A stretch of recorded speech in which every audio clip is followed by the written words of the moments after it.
Vamos ahora a escuchar a Juan Carlos Monge, que es el representante de la oficina en Colombia del Alto Comisionado para los Derechos Humanos de las Naciones Unidas. Está por acá. Sí, ¿verdad? Aquí lo estoy viendo. Tiene la palabra a continuación. Oral y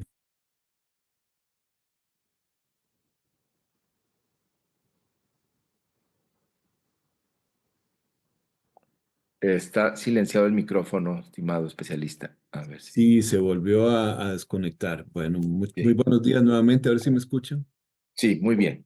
Gracias. Mi nombre es Juan Carlos Monge. Estoy aquí para intervenir ante la Comisión Interamericana de Derechos Humanos de forma oral e informal y sin estar bajo juramento. Mi intervención se realiza estrictamente de forma voluntaria y sin perjuicio de las prerrogativas y inmunidades de las Naciones Unidas, incluidos sus oficiales y expertos en misión. Por lo tanto, nada de mis comentarios debe entenderse como una renuncia expresa o implícita de los privilegios y inmunidades de las Naciones Unidas, sus oficiales y expertos en misión, quedando expresamente reservados. Saludo a los comisionados y a las comisionadas de la Comisión, a las autoridades del Estado, a las personas defensoras de derechos humanos que promueven el acceso a la justicia. En cumplimiento de su mandato, uno de Derechos Humanos se ha referido públicamente al tema que nos ocupa en el documento titulado Paro Nacional 2021, Lecciones aprendidas para el ejercicio del derecho a la reunión pacífica en Colombia anuales de 2022, 2023, 2024 y en diversas intervenciones públicas. ONU Derechos Humanos identificó que en el marco del paro nacional se presentaron dos momentos o dinámicas de restricciones a la libertad personal de manifestantes que ejercían su derecho de reunión pacífica. El primero de ellos fueron las más de 2.400 capturas que se registraron bajo la figura de flagrancia y traslado por protección durante las protestas. Estas retenciones fueron de corta duración y en su mayoría las y los jueces no encontraron méritos para seguir con el proceso penal. Debido a la falta de registro, identificación y controles en esas detenciones, algunas habrían configurado desapariciones forzadas de corta duración.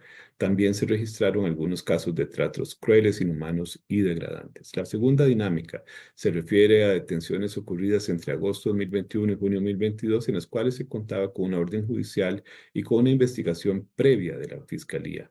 La oficina registró la detención de 110 personas, disculpen, entre ellas 85 hombres y 15 mujeres, realizadas en 12 departamentos de Colombia. En 85 de esos casos, la Fiscalía incluyó el delito de concierto para delinquir entre la lista de delitos imputados y en 54 casos el delito de terrorismo. En otros casos también se incluyeron delitos comunes de especial gravedad, como tortura, secuestro, tentativa de homicidio o homicidio. Estos casos, los jueces de garantías vincularon al proceso penal a las personas imputadas y en muchos de los casos decretaron medidas de privación de libertad.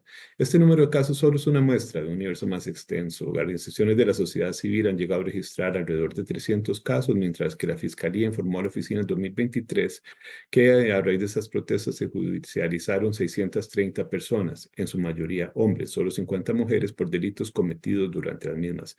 185 fueron indiciadas con detención preventiva, 79 con detención domiciliaria y 52 con medidas de libertad sustitutiva o sustitutiva, que diga. En cuanto al perfil de esas personas, ONU Derechos Humanos identificó que la mayoría de las personas detenidas fueron jóvenes de entre 18 y 25 años en condiciones de vulnerabilidad que habían participado en las protestas o en los denominados espacios de resistencia o primeras líneas. Del análisis de los casos registrados, la oficina identificó tres patrones específicos. El primero es la utilización de tipos penales graves y desproporcionados a las conductas típicas observadas, como son terrorismo y concierto para delinquir. El segundo es la estigmatización de las personas pertenecientes a las primeras líneas al considerarlas como parte de una organización criminal. Y el tercero, la utilización de la persecución penal como un instrumento para disuadir a los jóvenes de seguir manifestándose. La oficina considera que la utilización de estos tipos penales de terrorismo y concierto para delinquir podría haber sido impulsada por la Directiva 002 adoptada el 4 de junio de 2021 por la Fiscalía General de la Nación, que aunque recoge algunos estándares de derechos humanos sobre derecho a la protesta pacífica, introduce la posibilidad de utilizar el delito de terrorismo. En un comunicado de prensa del 28 de marzo del 2023, 5 procedimientos especiales de Naciones Unidas solicitaron al gobierno colombiano dejar de utilizar indebidamente las medidas antiterroristas y los delitos penales graves como el terrorismo para procesar a personas participantes en protestas políticas con el gobierno, contra el gobierno. Al día de hoy, la mayoría de las personas que fueron detenidas en el contexto de las protestas han logrado su libertad por vencimiento de términos o debido a que su defensa legal ha logrado demostrar la debilidad en la base probatoria de la Fiscalía. Sin embargo, algunas han sido condenadas y otras aún se encuentran vinculadas a un proceso penal. También se habría registrado un alto uso de medidas de prisión preventiva justificadas solo por el tipo de delitos imputados. Es fundamental que el gobierno pueda proporcionar información precisa, tanto del total de personas que fueron detenidas como de la situación jurídica de cada una de ellas. La oficina pudo conocer varios testimonios de personas judicializadas que muestran el enorme impacto negativo que los procesos penales y la privación de libertad tuvo en su salud física y mental, en la de sus familias, así como en sus proyectos de vida. Algunas de ellas, a pesar de recuperar su libertad, han sido víctimas de amenazas y manifestaron encontrarse en una situación de riesgo temiendo por sus vidas.